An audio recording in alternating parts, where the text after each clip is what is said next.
Horses lived up to its billing as the most exciting 2 minutes in sports, but right after the horses crossed the finish line, something went terribly wrong. Here's NBC's Chris Jansing. At horse racing's greatest event, 8 Bells ran the greatest race of her life, and the last. Moments after a spectacular second-place finish to Big Brown, the only female horse in the Kentucky Derby faltered and then fell. All of a sudden, several bones fractured in the ankle, so it's an unexplainable situation. Injuries so catastrophic, 8 Bells was euthanized before her trainer even knew she was hurt. It's just the latest thoroughbred heartbreak.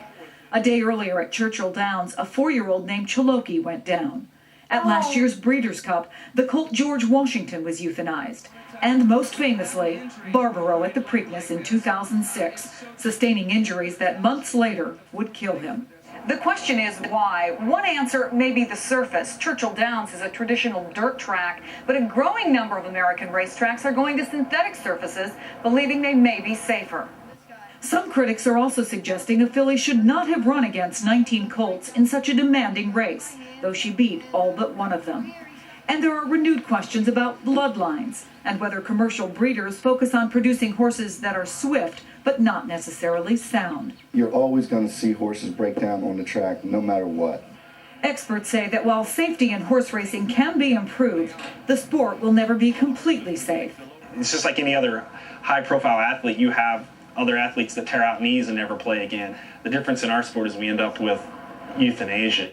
It's unlikely an autopsy will reveal exactly why 8 Bells collapsed, but she ran her heart out, even as her ankles failed. For today, Chris Jansing in Arcadia, California. Larry Jones was 8 Bells' trainer, and Dr. Larry Bramlage was the veterinarian in charge of the Kentucky Derby on Saturday. Guys, good morning to both of you.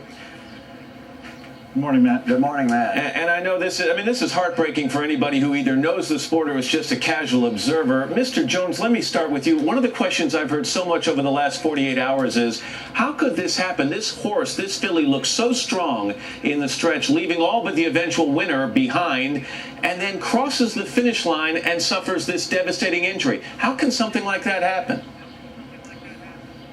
Well, I'm going to be honest with you, Matt. I've been in this game a long time, and I have never, ever seen a horse gallop a quarter of a mile after the finish line, and this happened. This is the first time I've ever heard of it.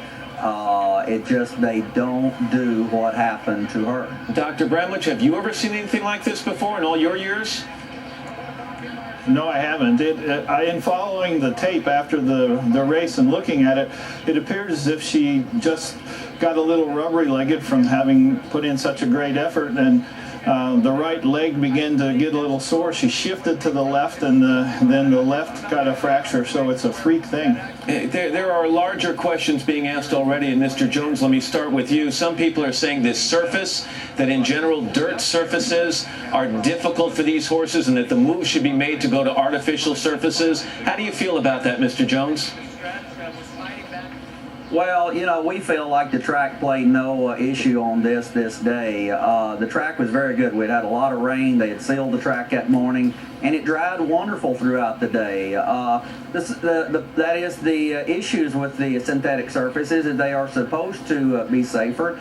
And they're having some proof that they are somewhat safer, but the track on Saturday was as good as any racetrack you could ever hope to race on, and we just don't feel like the track was an issue that day. Dr. Bramlage, what about the idea that perhaps we are only hearing about the high-profile cases of this? We hear of the Barbaro, we hear of 8 Bells, and a lot of people are wondering, how often does this happen to these horses on smaller tracks around the country or in practice sections, and we don't even know that this is going on? Well, there's data that exists. The injury rate is a bit under 0.2%. And so it's looked at. That data is kept available and is published. So we're looking at this very hard, and we're working hard on improving the situation. And Mr. Jones, this is your passion, this is your chosen career. There was a rather pointed article on the front page of the sports section of the New York Times yesterday, written by a guy who said perhaps it's time to start reconsidering how we view this sport, that the sport of kings should perhaps start to be viewed in the context of even animal fighting. It's that tough and difficult on these animals. How would you respond to that? Well, I disagree wholeheartedly. You know, these horses, they run because they like to run. I mean, if you knew how many horses were injured in the fields running and just playing with other horses, I'm going to be honest with you, we've had more horses injured on the farm than we have on the racetrack. They do more injury to themselves. This sport is not that cruel. It's and everyone does the very best they can to make sure it is a safe track. I just want to make sure I understand the context you just put that in. You said this sport is not that cruel. And I want to make sure we understand your words. You're not saying, are you suggesting there is some cruelty? No, what I'm saying, the horses are more cruel to themselves in the wild or in everyday life than this sport is to them. The fields they run in are not manicured like the racetrack, and they don't have people to keep them from running through fences. I mean, if you just knew how horses reacted on their own and people think they should be turned in the wild, trust me, this is a lot better life for them than that. So this event on Saturday, as tragic as it is, does not cause you to rethink your participation whatsoever? Well, no. I mean, we know that we've done the very best we can to make this very good for our horses. I mean, these are like our children. I see my horses a lot more than I get to see my children. But no, not at all. Now, do I worry that it may ever happen again?